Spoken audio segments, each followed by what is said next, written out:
Mr. President of the General Assembly, Secretary General, Your Excellencies, heads of state and heads of delegations, ladies and gentlemen, there is a lot of talk floating around regarding some catchwords, such as the new international order, in quotes, globalization, in quotes, the global village, in quotes, etc., etc. All these ebullient, self-gratifying positions are apparently due to the end of the Cold War between the Western countries and the former Soviet Union. Of course, the end of the dangerous and misguided rivalry between communism and capitalism is welcome and has indeed opened some new opportunities if fully utilized by all concerned.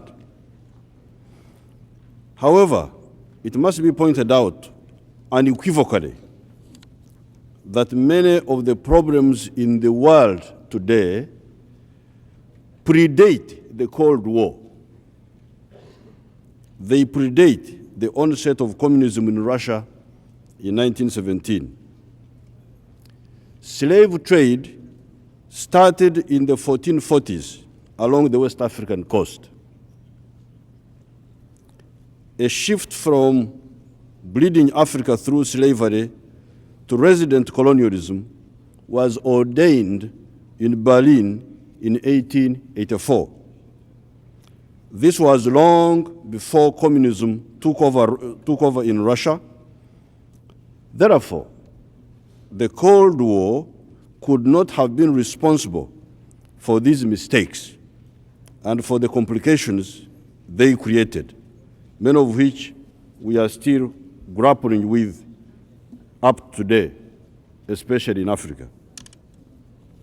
Therefore, the euphoria following the end of the Cold War is not wholly justified.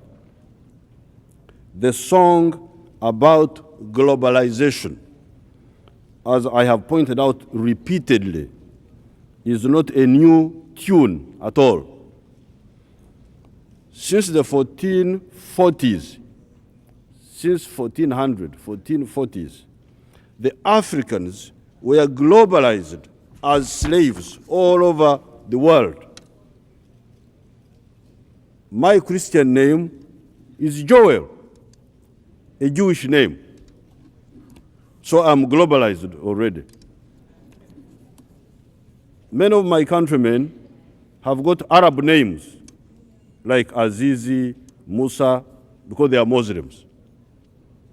We were globalized long ago in Africa. Unfortunately, though, that globalization movement was parasitic. It was a parasitic globalization movement. It was not a symbiotic globalization movement. Therefore, the only new question we can legitimately and usefully ask is, will the new phase of globalization be less parasitic and more symbiotic or not?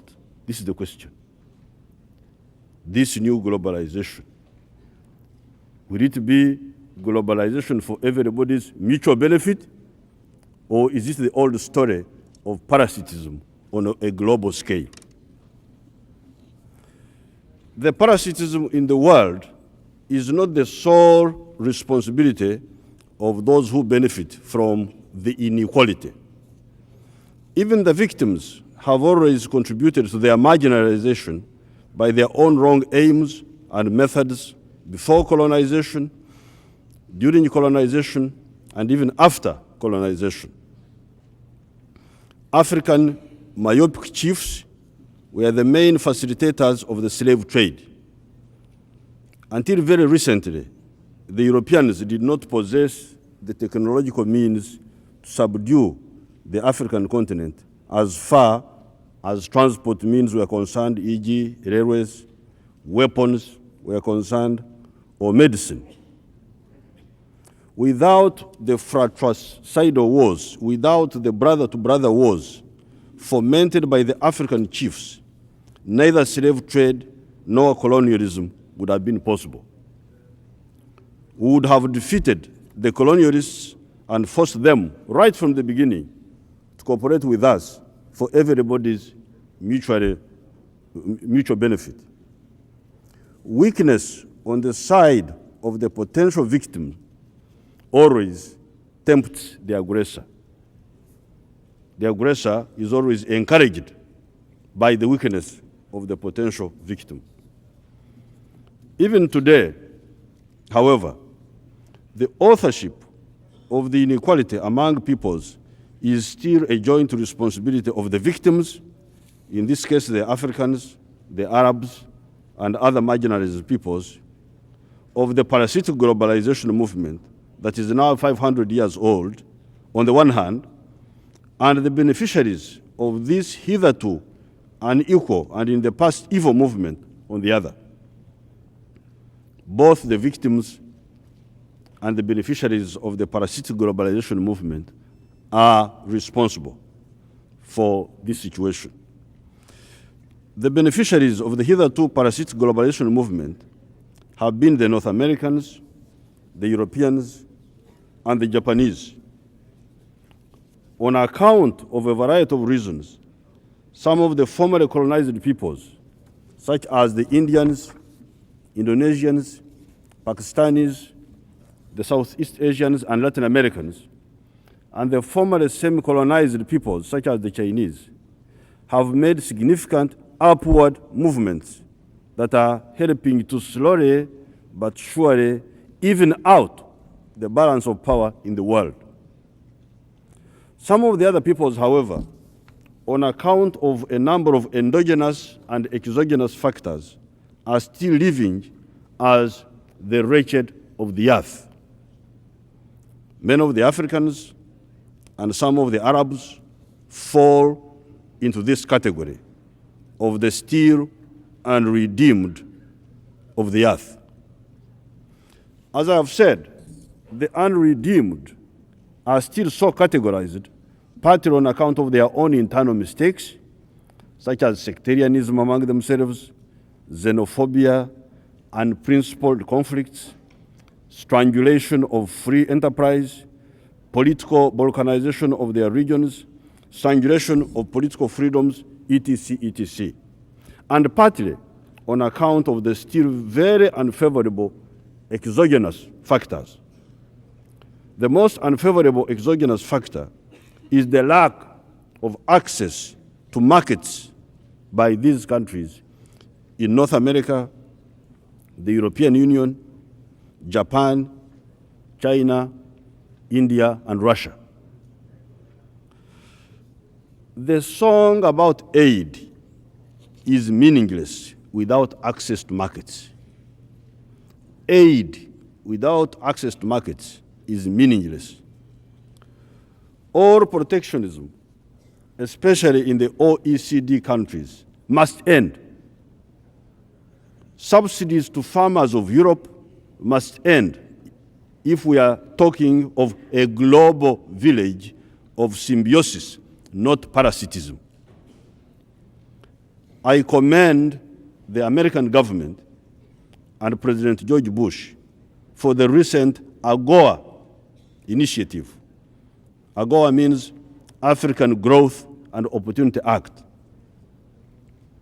Although Uganda has not yet benefited from AGOA on account of our endogenous weaknesses accentuated by the blurred views of our multilateral institutions partners, other African countries have started benefiting, such as Kenya, Madagascar, Lesotho, Nigeria, and South Africa. This is very good. This is very good. This is the first good news I have had in a long time. The AGOA, the African Growth Opportunity Act, enunciated by the American government. The Americans are at last beginning to address their image as non-parasitic global villagers. The Europeans must catch up with the Americans in rubbing off this uncomplimentary label. Although they have talked about everything but guns going into the European market from Africa, they are still giving subsidies to artificial farmers in Europe. This distorts the trade in agricultural products. As a consequence, out of the United States dollars, 1.2 trillion, that is the value of the global trade in agricultural products, Africa gets on about US dollars 20 billion, if you include the results of the AGOA recently, which is about 2% of the total. So out of the total value of trade in agriculture, Africa gets only 2%. At the same time, the OECD countries are spending United States dollars 361 billion subsidizing artificial farmers of those countries. Yet, these are the countries that evangelize in the name of free trade. The preachers of free trade are practicing incredibly expensive protectionism. What a paradox, which is also unfortunate. These double standards must end. Africa has now removed some of the old impediments, some of the old endogenous factors to private investment. The sanctity of the private property is now almost a universal concept in Africa. Nationalization of private enterprises is no more.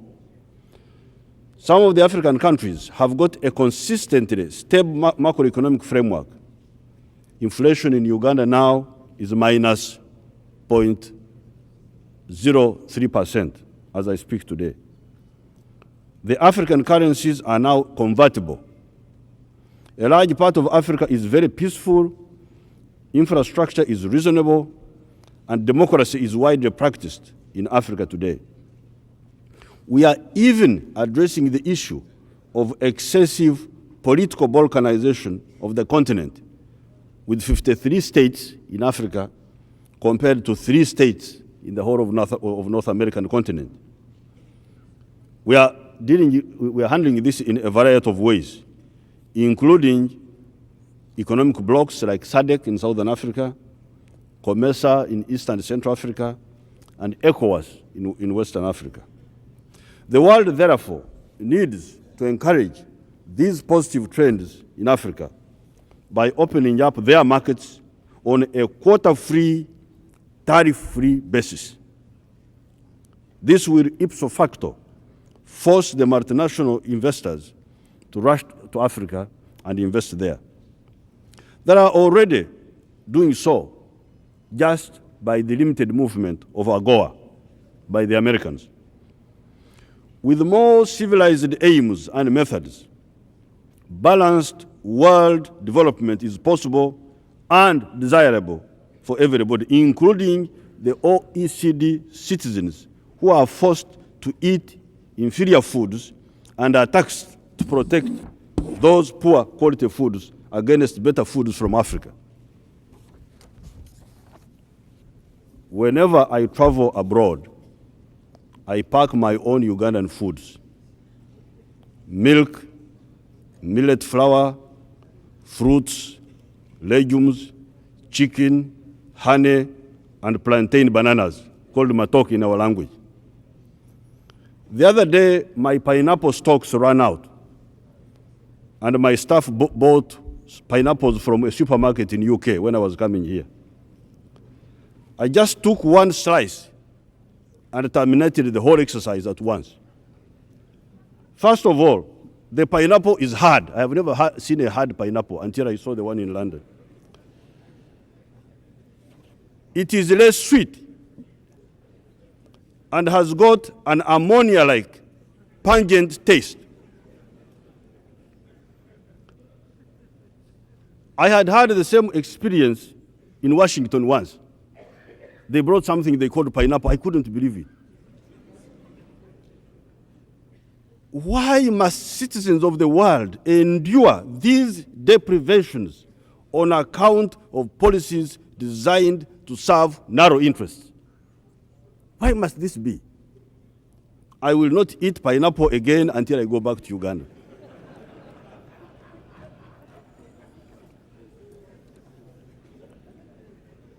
The oppressors, the colonialists, and those who sought to control the destiny of others used barbaric methods. They used genocide, forced labor, ethnocide, etc.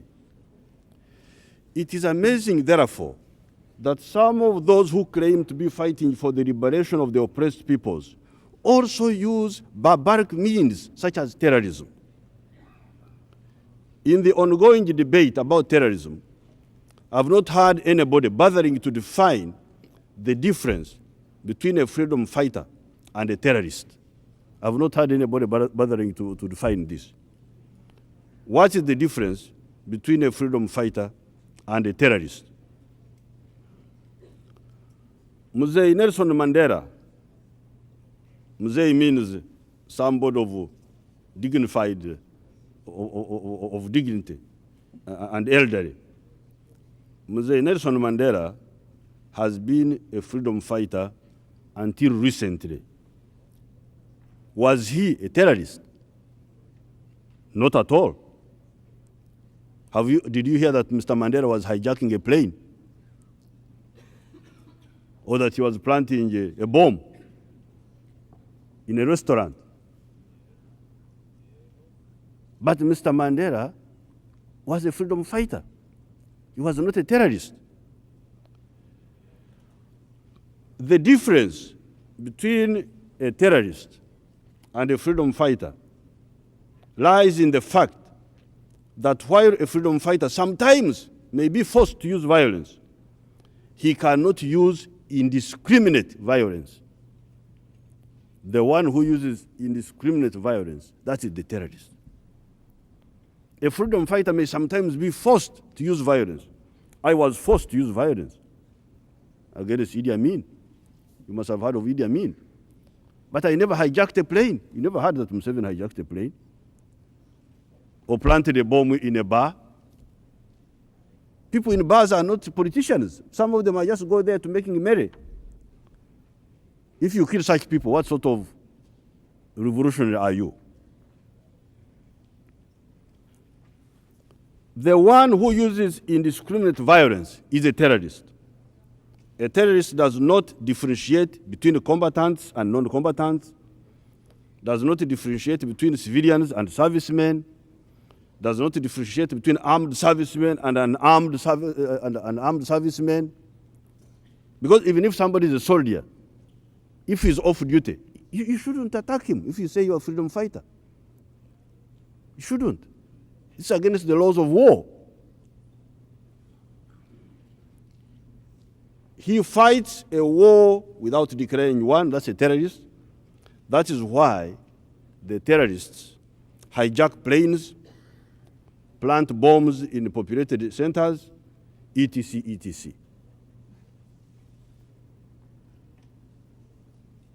We normally get technical aid from other parts of the world, from Europe, they always come to give us technical aid. I would like to give you technical aid about freedom fighting, because that one we have done very well.